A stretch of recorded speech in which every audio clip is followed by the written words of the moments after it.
We're going live.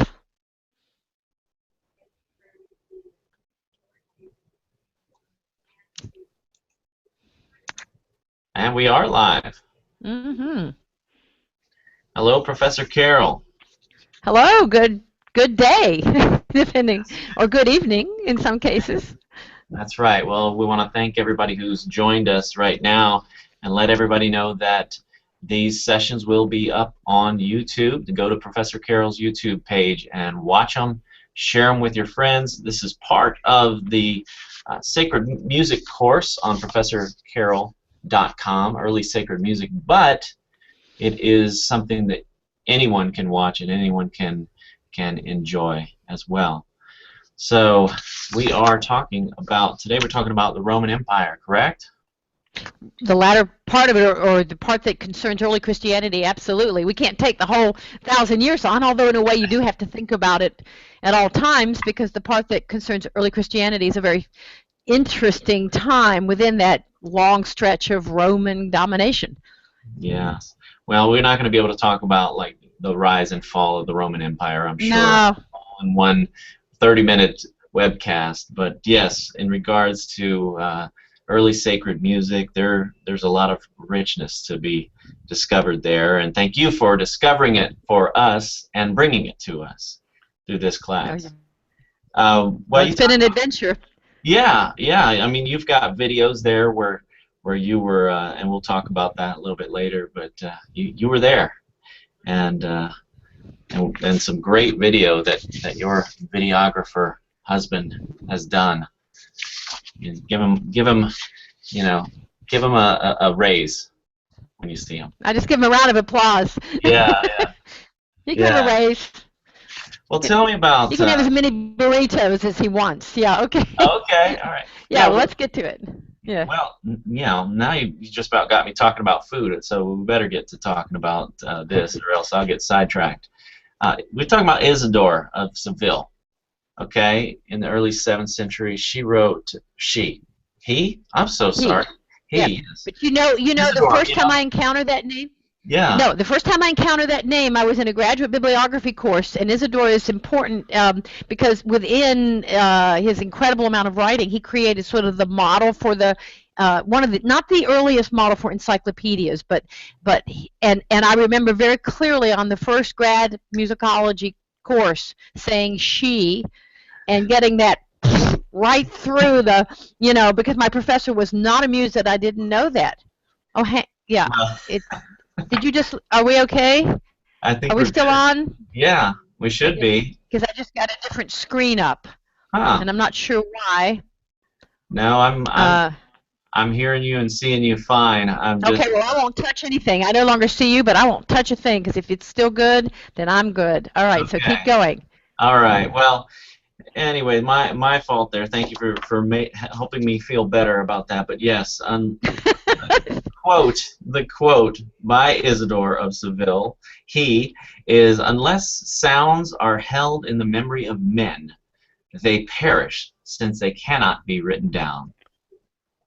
Tell me about that. See, I love that. I love that quote because it, again, the theme, we've already had it in several of our sessions, and we'll continue to keep it really through the duration of this course, which is that oral tradition was considered the optimal way to have knowledge. In this case, the knowledge of people's speeches, musical, in this case, music, etc. That if you can't keep it in one generation's understanding and memory and ear and then pass it on, you'll lose it because you can't write down the subtleties of sound and even of language. And that's just so counterintuitive to the way we are today, with everything having to be written down. And although, yeah, I mean, now we take pictures with our phones to make sure we remember the simplest thing, right? Oh, there's an address. I don't think I want to remember that. I think I'll take a picture of it with my phone. I've started doing that. My daughter got me doing that. But, the understanding of how good people's memories were, I don't think we have that anymore. Yeah, it's almost like it's hard to quote people anymore. So-and-so said to me this, something like this, and I was actually contemplating that driving the other day and how, I used to could quote what people said. Somebody told me a story, I could quote that thing, but now I have to rely on the memory of my daughters because they're better than me.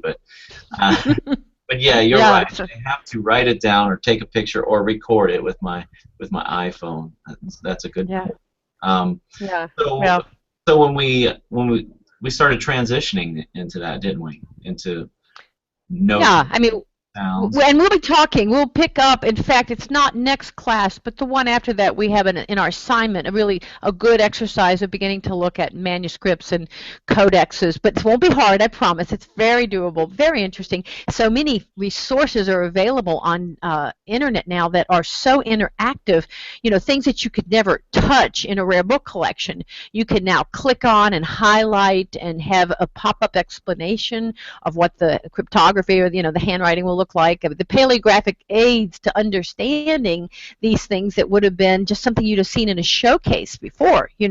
So I'm excited about that. That's still a little bit ahead of where we are now with this hangout, but the written manuscript is really going to become the center of everyone's focus. But we don't. I mean, manuscripts were written, but we don't have them from that period, and it's still, even by Isidore's time, very important to understand that they were relying on the transmission of oral tradition. I just never want to lose sight of that in this course. Okay. Well. First, before we get into liturgy, I want to touch on the destruction of the temple there. Yeah. The spin that the spin that the Romans put on this. Okay. Tell us what you mean by that. Well, that's another topic. I don't know what everybody's experience is, but you learn a little bit in school. You learn a little bit in Sunday school. And I know, Paul, you're very, very much a student of history, so you've read a lot about this. But I didn't.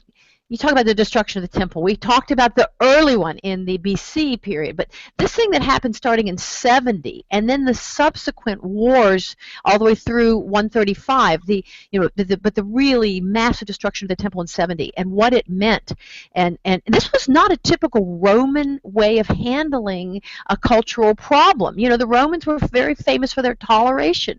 That as long as you didn't mess anything up they were doing, as long as you kept an orderly life, a structured life, they were perfectly happy to let you worship, as you wanted, do what you wanted, keep your languages, whatever, as long as it didn't threaten them. But the Jews were monotheists, and that wasn't going to work out with the Romans. And there's all kinds of other things. There's a wonderful book called Rome and Jerusalem, and now I'm going to hesitate trying to get the author, that I read, I guess a year or so ago, and it went step by step through the political, missteps, because it's always missteps. Before things start blowing up, there's one diplomatic misstep after another, always, when you think about it.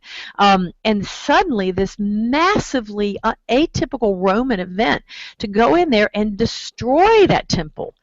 And then later, there will be the complete destruction of Jerusalem and the massacres of so many people and the expulsion of the Jews. This is not how the Roman Empire proceeded or wanted to be perceived. So what I meant by the spin on that is they had to figure out in 70 how to present that as this magnificent accomplishment that really needed to be done. And that's why, among other things, that Arch of Titus that is built, that shows the very glorious procession of all the military procession and spoils of war, and it's made into this monumental, almost godlike in terms of classical mythology achievement, almost like it's an achievement of the gods, of the Roman gods, and the big parades and the pageants. And in this book, it's so interesting. They talk about the floats. They had something like, I think there was 70 or 60 floats that were 2 and 3 stories high, and they were playing out parts of the battle and parts of the victory, and I mean, it's almost like a big Mardi Gras parade, that the Romans had to make everyone see this as positive when it was a horrible, counterintuitive thing. Oh, that's a lot to say, but later on, what's interesting, as you know, is that when the warring comes back up in the teens in the second century, and then in 133, 134, 135, with the massive massacres and destruction, there was no way to put a parade on for that. That's like, things. I mean, so I just think the psychology of these two ancient civilizations, Rome and Jerusalem, these two civilization had so much in common, had shared so much common ground, so much common geography. They were in peace, and then they weren't. And I just think it's a fascinating dynamic. Okay, yeah. So you're basically talking about you've got your people that are in charge, as Rome as an imperial nation at that time. You've got the people in charge of Jerusalem. How they're reporting that back to their boss, so to speak. Is that a way of Yeah, well, and putting it? yeah, and what's interesting there is Josephus, who was a Jew who, became a Roman citizen and was imprisoned, and he's really, I don't know how many pages he actually wrote down, but he's our one really detailed eyewitness, and you can read every word he wrote. It'd be as if you had only one witness to World War II, for example, right? Think about that. What if only one document survived? There's no films. There's no photographs. There's no anything. You have one person's account. Think of that. How interesting it would be if you had to reconstruct everything. I mean, there's other information, but it is a detailed record that really tells us, tit for tat, as they say, of this and that. But from his perspective as a Jew, who was captured, who became a Roman citizen, and so there's a lot of mixed emotions there. Good point. Good point. Thank you. Well, okay. Well, we're going to go to liturgy, and that's a concept that some of us who grew up in the Christian church may have grown an aversion to that term, so to speak. But it's really, it really is broad. I mean, it goes back, as far back as this course goes, and even before. But tell us a little bit about that. Why do you think it's become that way? But there are some who are still preserving liturgy is as it was back in this time period. Well, I didn't grow up with the term liturgy. I never heard the term liturgy growing up, which I grew up Missouri Synod Lutheran. Most of my upbringing, I didn't even know. I know this is terrible to say, but when you're a kid, you don't really always know what's going on. I mean, I know I went to catechism. I had no idea, and I can't even begin to tell you what we did. Although when I think back about it, I remember a lot of responses, psalms that we sang. And that's about what I remember from a lot of it. Sorry, parents, we do all this to make sure our kids know exactly what's going on. Yeah. We don't always remember. When we grow up, we think, oh, see, I remember that lady that had the red dress that played the organ, But at any rate, I really didn't understand what the word means. And of course, we talk about this in the class session, leitos and ergon. It means really the two roots in Greek, public work or public service, ergon. So if you think about that, it's a divine service of the people coming together to serve.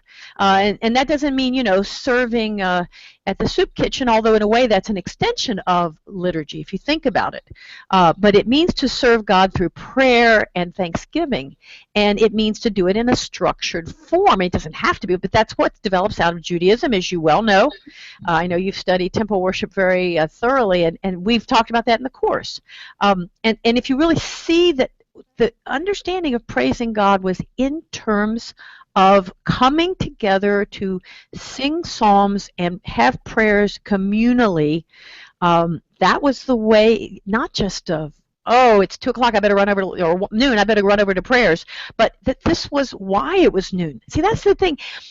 In our next class, Paul, we're talking a lot. We'll be talking a lot about the roots of monasticism and the daily offices, the 8 daily prayer services that mark the day in early Christianity and to this day in monastic traditions. And I think it's terribly important. It's hard. Oh, I think it's very hard to realize this was not an interruption to the day. This was the day. This is why you were alive, was to pray and to praise and to sing psalms and to be together in prayer. And that's what liturgy is in the Western tradition, the Western Christian tradition, and the Eastern too, although they use the term a little differently. And that's not how I grew up understanding it, and I don't think that's how a lot of people from a Protestant tradition necessarily understand it. I don't know. I don't want to go too deep into that. What do you think? No, I agree. At least in my experience, it was sort of given a bad rap, maybe that, there was no feeling in it, but really as I got older and I started realizing you have, you go back, like you said, in the Jewish tradition, in the Messianic Jewish tradition, you have a Siddur, and you have catechism, and many denominations of Christianity, and you have liturgy of all types. As a matter of fact, I mean, you can go back to when the Savior said to his disciples and said, "Pray in this way," and then he proceeded to say an exact prayer as an example. And so that's, as I've gotten older, I see it as a backbone that's been very helpful. As I look into some of the Sidors and read the prayers that they pray, they're just genius, you know. And it gives, especially for a new convert who would come in and say, "I don't even know this God." Well, here's a liturgy. Mm-hmm. And here's the prayer book, and they can look and have this backbone of the type of prayers that one can pray. So I think, you know, in most cases they're beautiful. Yeah, they are. And of course, that leads us to the Psalms, you know, because they are the background of the offices. I don't want to get into next week's material too much, but we're going to see where they are the backbone as they were in the temple times and they are in early Christian times. And again, to this day, if you're following the 8 hours or the 8 offices of prayer. But the Psalms, you know, I again, and I don't know about your background, I grew up thinking that they were that little skinnier thing in the reading. I'm not even telling all my stories today, but you know, when you're a kid, you have the I don't think we had all those printed bulletins. Maybe we did, but you know, now you have so much more that people put in your hands. But I always thought the Psalm was kind of cool because it was like poetry and it was short, you know. And I didn't have any idea that the Psalms are, you know, the meat, bread, potatoes, you know, of the faith, and consequently they got an enormous amount of focus. And how they were sung was important too. Yes. Well, what do you mean by how they were sung? Well, I mean, they, you know, of course they can be read, but things were cantilated or chanted up through very recent times and still are in many traditions, right? And so you could have someone simply cantillate or liturgically intone or textually put sort of a melodic structure to the psalm, but you have so many other ways that they could be done. They could be done in ways that we tend to call responsorial, so that a presenter as it would be called, but someone stands up and reads, you know, the first part or the first verse, and then there would be a response, and it could be Alleluia, it could be any single word, it could be praise to God, it could be something from the psalm verse itself. And if you look at some of the psalms, and I'm sure you've probably looked at this, I know many of our people have looked at how the psalms can be grouped in terms of types of structure, and many of them are really already kind of blasting out with a little response. It's right in there. So you have that kind, and then ultimately what will happen that'll be so important in early Christianity, ultimately, it takes a while, is antiphonal singing, where one half of that psalmic verse is sung by the people on the left, you know, and the other half is by the people on the right, back and forth. Or they can do it verse by verse, but it's very often, you know, those semicolons, those great old semicolons, you know. And the power of antiphonal singing, antiphone, against the sound, back and forth, is that power is again, it's very outside of our modern sense where we have all this high stimulus, you know, but it's if you get into a monastic setting, and I hope everybody can at least once experience that, and go, you know, and you hear the psalms in the offices, and there's a lot of them sung back and forth, whether in English or in Latin, whatever, you know. It's do them in Hebrew, I don't care. You know, it's just very, very powerful. Wow. Well, what about, you talk about baptism. I generally don't think of liturgy regarding baptism, but what do you mean when you talk about liturgy in baptism? Well, and there again, it depends on our traditions. You know, we have all these issues that we're not here to sort through doctrine, and that's not our role in this. But you know, you can go to traditions. I've been as an organist, I've played for just about every denomination. I shouldn't say just about everyone, but a lot. And you can be in a situation where baptism can last, you know, and be a lovely baptism, but be 8 minutes, you know, right? Or you can be in a situation where baptism is a little more serious in terms of length of time, not in terms of what's happening, but in terms of length of time, of amount of text that's read. whether a hymn is added, etc. But we go back to early Christianity. Baptism was the main liturgy. Think about this. Obviously, communion is critical, but we've got to have everybody get baptized. And there's a whole cycle of when baptism were done, and what time of the year, preparation for, would there be Holy Saturday baptisms, on, and when would we do this, and the actual texts and songs and psalms that would be sung. And, I don't know whether you have, Paul, or if any others have been, or we may have people who are Eastern Christian, Eastern Orthodox. The first time I went to an Eastern Orthodox baptism, I had no idea. And I can't tell you, it was just it would be a full service in a lot of traditions, And it started with the exorcism before you actually even enter into the church. I forget how long that lasted. Beautiful texts. But, this was serious stuff being baptized. This was not picture opportunity, And I'm not, again, trying to imply anything. It's just that we, from the textual standpoint, we don't go through all those prayers and readings and singings and statements to get into the church, Right. To then proceed to the points of baptism and chrismation. I mean, that takes a long time. And that liturgy had to develop, and it had to be sort of eventually agreed upon. It was very solemn, very serious, and the key to bringing people into Christianity. And so, and you needed to get it right, which of course meant different things at different places, but ultimately you have a coherent liturgy, a coherent structure of how you do this thing. And it's very powerful.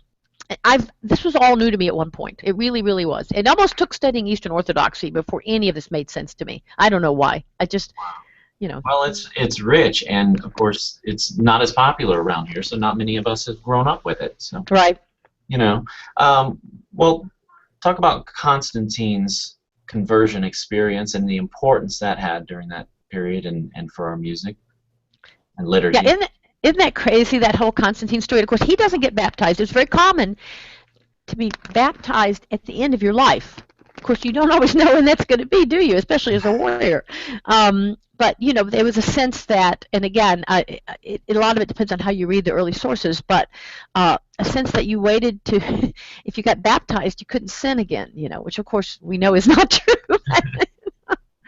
Anyway, but there was that sense that you would be baptized, so didn't it make sense to do it sort of, 10 minutes before you're out of here, or something, from a warrior standpoint, or Constantine? But he was baptized, but he didn't, he had already, the Edict of Milan had happened. He had already tolerated, then allowed Christianity to begin to come out from persecution, etc. But all of his conversion, not all of it. I mean, he had his mother. You gotta love it. Don't you gotta love it? His mother, Helena. She was the influence on this, but he didn't actually get the message until he had that vision before the battle. And I imagine everybody studied the history. We talk about it in the class, where he sees the sign, the Cairo, and he sees the guidance of Christ, and he puts that symbol on their shields. And they go off to do this battle that they were outnumbered, and they win. And boy, he got that point, didn't he? That is what it took to impress Constantine. And, somebody else might have done it, who knows? But boy, that was a game changer. Yeah. So you say Helena's role is more important? Well, I think so, because, of course, it's very often that they're put together, especially if you look at icons.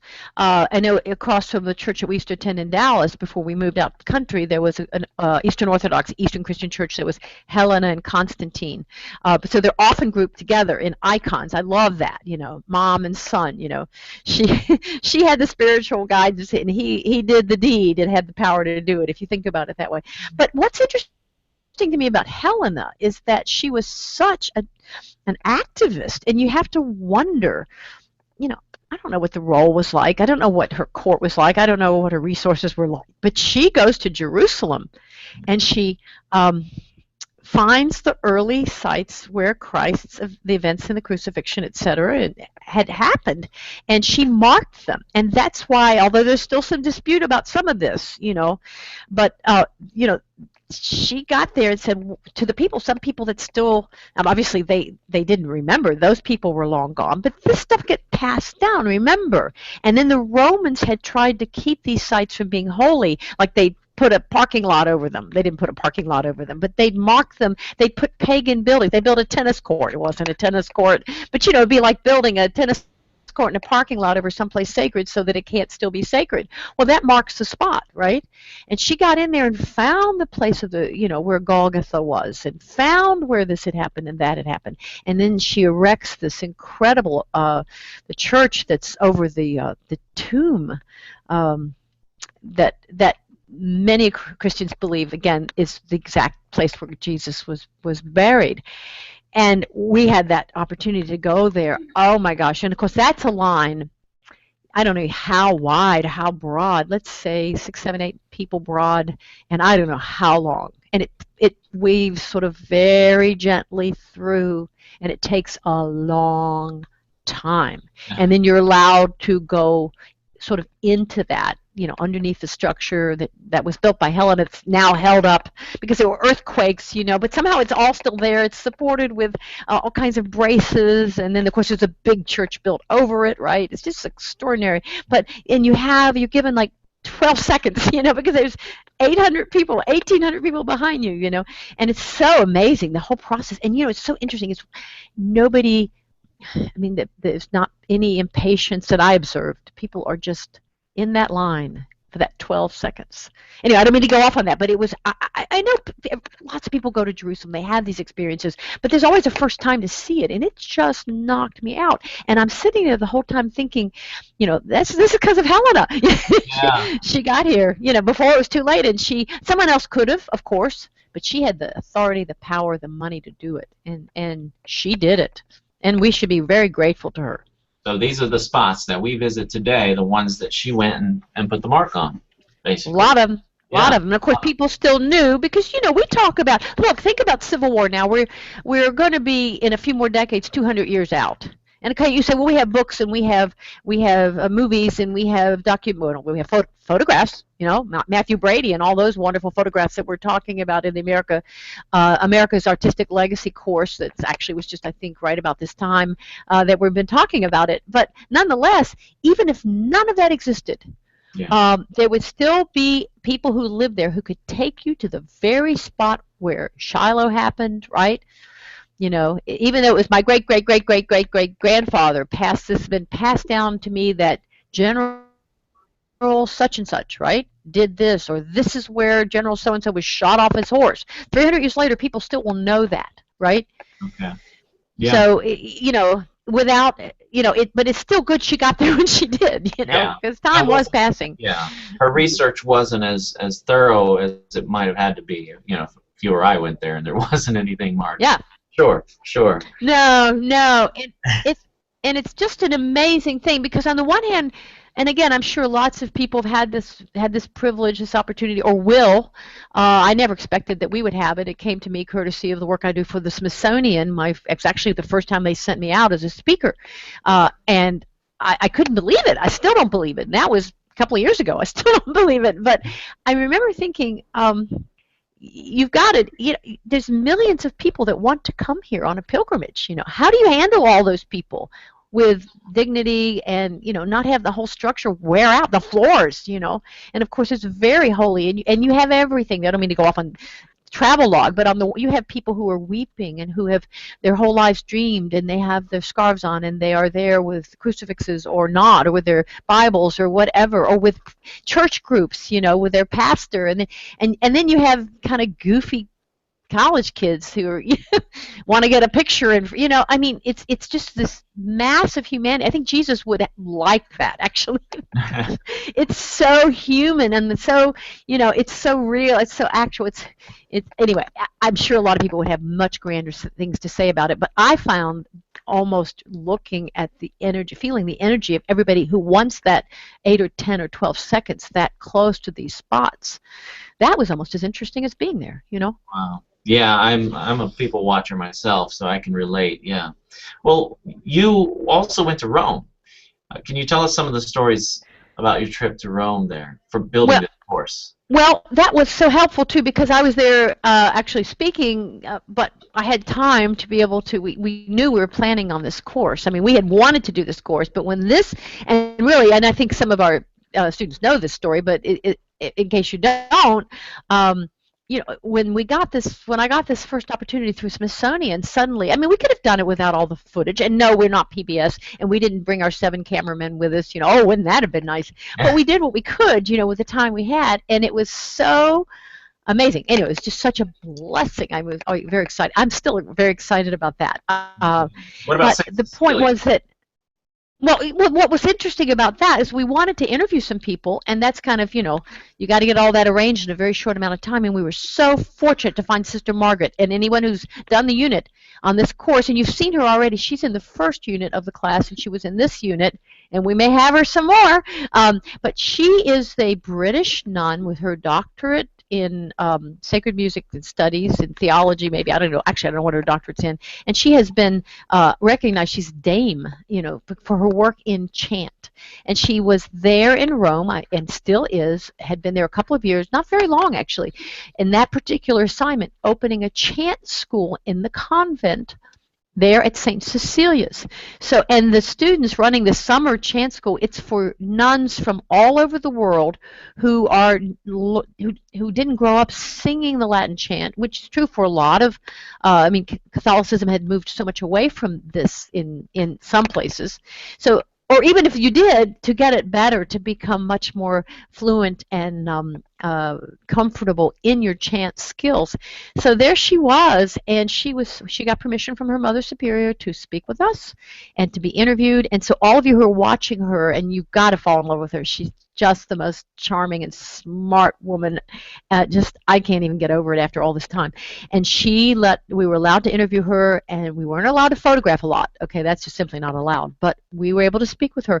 And then and I talk about this in the class, she took us underneath to the Roman streets, and we got to see the ruins of the very house where St. Cecilia was nearly martyred, you know, where she was suffocated. You could walk through to the areas where this and that happened, exactly as history describes it. You could see the pagan gods that were on the altars in the excavated ruins of her home. And then she had converted to Christianity, and of course her family was horrified, and she, you know, she was far too prominent. This was when Christianity was not, you know, was not exactly endorsed. And so, I mean, it's just there. It's all there. And it was just Hank, my husband, and I was there, and Sister Margaret. This was not a time when it was open for tourism. I have to say, I mean, you just kind of saying, is this really happening? And she's chattering away as if we were just walking in the, you know, in the park, you know, and here's this, and here's that, and here's that, and it was all there. So that was amazing. Who knew that? I mean, archaeologists know that. People who study church history know that. But there we were walking it. And of course, tourists can go there. It's all elaborate staircases. You know, it's open to the public. It's pretty phenomenal. So there's a lot to see in Rome. But I tell you what, if you put that at the top of your list, I don't think you're going to be disappointed at all. Wow. Well, what was it about Mars Hill that struck you? Okay, there you go. See, and that's another example. And of course, it's not hard. It's a lot easier to walk over to Mars Hill. First of all, you think it's really tall, right? Mars Hill. That's part of that thing we talked about, Paul, about the city of David being a small area. When you kind of, in my mind, I thought, oh, you know, Boulder, Colorado, or something like that, you know. And instead, it's like this area. And I'm thinking Mars Hill's got to be a big hill. It's not a very big hill. You know, we've got bigger hills than that in Bowie, Texas, and believe me, it's flat where I live. But the realization that that's where Paul stood. See, I don't know. I don't know about everybody else. I don't know about you, but when you're actually in one of these places, it's really hard to grasp it. And here we've got all these tourists, you know, a lot of young people coming to Jerusalem and to Rome and to Athens too, you know, on cruises and, you know, tour buses, and then older people too. And here we are picking across this hill, and this is Mars Hill. This is where he stood and proclaimed the gospel. I don't know. It awed me. I mean, Parthenon's amazing. Acropolis is amazing. Theater of Dionysian, very, very important stuff to see.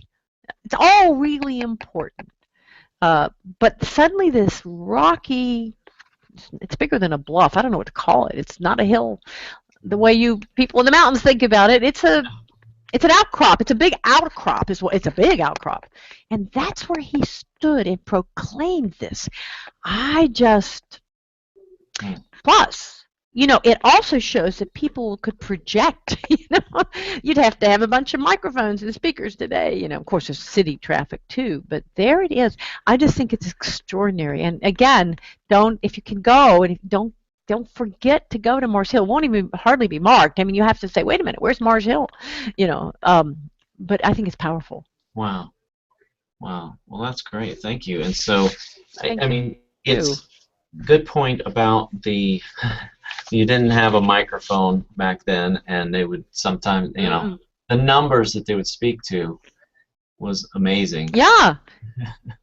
Well, they breathe. Opera singers can do it. We talked about that in Unit 1, that when you're trained to project the way a singer is who fills an entire theater without the first bit of amplification, of course.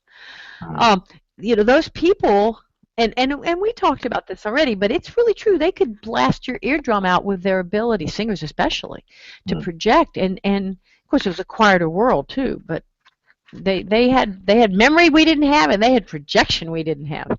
yeah. Well, I like to think also that the Holy Spirit had something to do with that as well, and help that voice and that Well, there you go. project out there even more. Open those ears. Yeah, open those ears. Yeah, Yeah. exactly. Yes. Well, you talk about instruments and getting to the music side of this.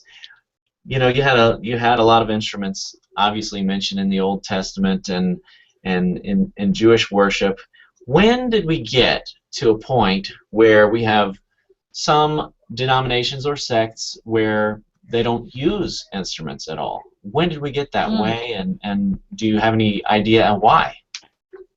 Well, and of course a lot of that develops after the Reformation, and it develops in the 19th century too. A lot of the views. I think it's always helpful to realize that the Eastern Christian Church, just in terms of the Christian movement, never has used instruments. Not because they're just evil or anything like that. It is a completely sung tradition in the Russian, Greek, Antiochian, Ethiopian, Romanian, North American, etc., Eastern Christian Church. And we're going to have a full class on Eastern Christianity coming up. I can't quite remember when it is, but it's in a few units from now, to talk about why that tradition has stayed fully vocal without instruments, singing only, and the word for that is a cappella, with the head, capella, chapel, okay, capital, if you will. So at any rate, but I think that there's a lot of reasons that people have, that are much more modern. But when, as you said, the temple usage of the instruments, and we talked about in class, was extremely elaborate.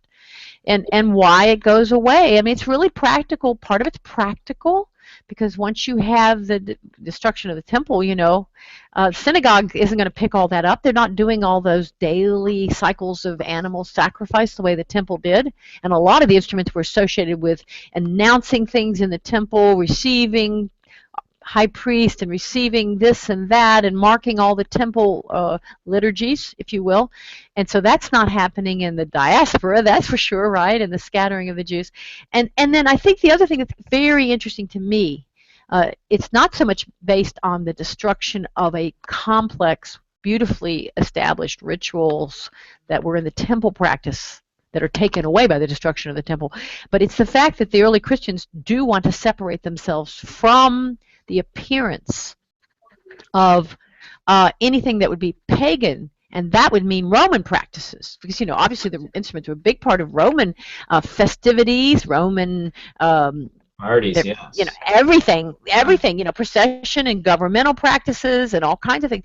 And you didn't want, and I say this in the class session, but I will just repeat ourselves if that's okay. You didn't want a vigil kept by a martyr's tomb to resemble a bacchanalian that might be done somewhere else. You really had to separate yourself out once Christianity could come out legally, and the early Christians wanted to make it clear they were doing something different. At least that's what they say. Again, we weren't there. I wasn't there. You weren't there. But it makes perfect sense, doesn't it? And it's expensive. Yes. And you had to have all those Levites who could play all those instruments and rehearsals and, training and all that. And it just wasn't what grew up with early Christianity. Yeah. Well, I always think of bells, when I think of ancient chapels and things. When did that, do you have any sense of when the bells became such a prominent part in that? Well, bells didn't go away particularly because bells are practical. Bells Yeah. tell time, and of course we talk about the bells with the offices because the bells were used in Roman timekeeping. You know, your workday started at 6 in the morning and then was over officially. Like the government offices would close at 12. Lots of people worked longer in the marketplaces and people keeping sheep and running the carts up and down. Of course, they worked much longer hours as they always do. But the official workday was officially fairly short, but the bell would ring at 9, the bell would ring at 12. You know, it was a way of reminding people when things happen. So bells are signaling devices. For them, and they will be that way in the offices, and they are that way in the monastic tradition. Again, getting ahead of ourselves, but there will be an assignment where we'll be focusing a little bit on monastic life, and more than one person, as I recall, will make statements about the bell. That's how you know when it's time to go to Compline, the evening around 9 o'clock prayer service of the office. That's how you know what to do, our bells. So now, getting to the point where bells play tunes, you see, that's a much later thing. But bells as signaling for time for prayer and worship or silence or contemplation, they don't go away out of the usage. They do not ever leave the Christian tradition, of which, at least as far as I know, Right. they're practical. Okay, very good. Well, we're getting ready to wrap up, but we get some more terms each session, and you give us the term aniconic. Okay. Yeah, that was one of the crazy ones in there, wasn't it? We had some crazy ones. How is that useful? Well, all these terms, I think at a certain point, it depends on, again, who is taking this course, whether, your adults kind of enjoy terms, I think, and students, younger kids are sometimes frightened of terms. But if you think of a term as kind of a freeze-dried version of a topic, if you can understand the term, then you've got the topic. And if you're comfortable with the term, like liturgy, or aniconic, being opposed to or having an aversion to, which different points in Christianity there has been a turning away, especially in the West, always in the West, not in, from the icon image, from the use of the images. If you can get that term and just take some delight in it and look at the roots, which generally are Greek or Latin, or they go back further in languages. And we have in our next class, I can't trying to remember where all the assignments are, but we have our historian Jacques, our Flemish historian, who speaks about ancient languages, and he's just bubbling with joy at every root he finds and every term, because it's those roots coming together, and there we have this wonderful term, and it's rooted in this concept and that. If you can make these terms be this kind of almost alive Play-Doh kind of thing, that's stretching back but having all this meaning, then I think the terms are quite useful. If they're just a list of scary words, then they're not very useful. And I hope people are enjoying the terms and that they're working the terms need to work for us.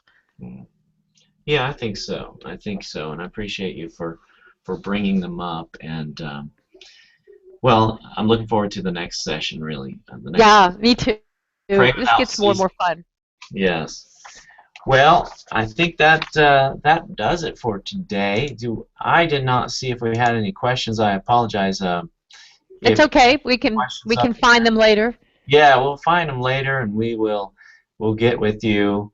And but make sure you go to professorcarol.com and share this lesson. Go back and watch some of the other lessons, but also join the classes. There are a lot of classes on there that you can take part in. And I just want to say thank you, Professor Carol, for taking your time to go through this with us and help solidify these lessons in the class early sacred music. Thank you, Paul, for being part of it. I know that this is a topic so dear to your heart, and you're such a reader, and you're a good guide helping us get through this. Oh, I love it. Well, we'll see you next week. Next week. Very good. All right. Bye. Bye.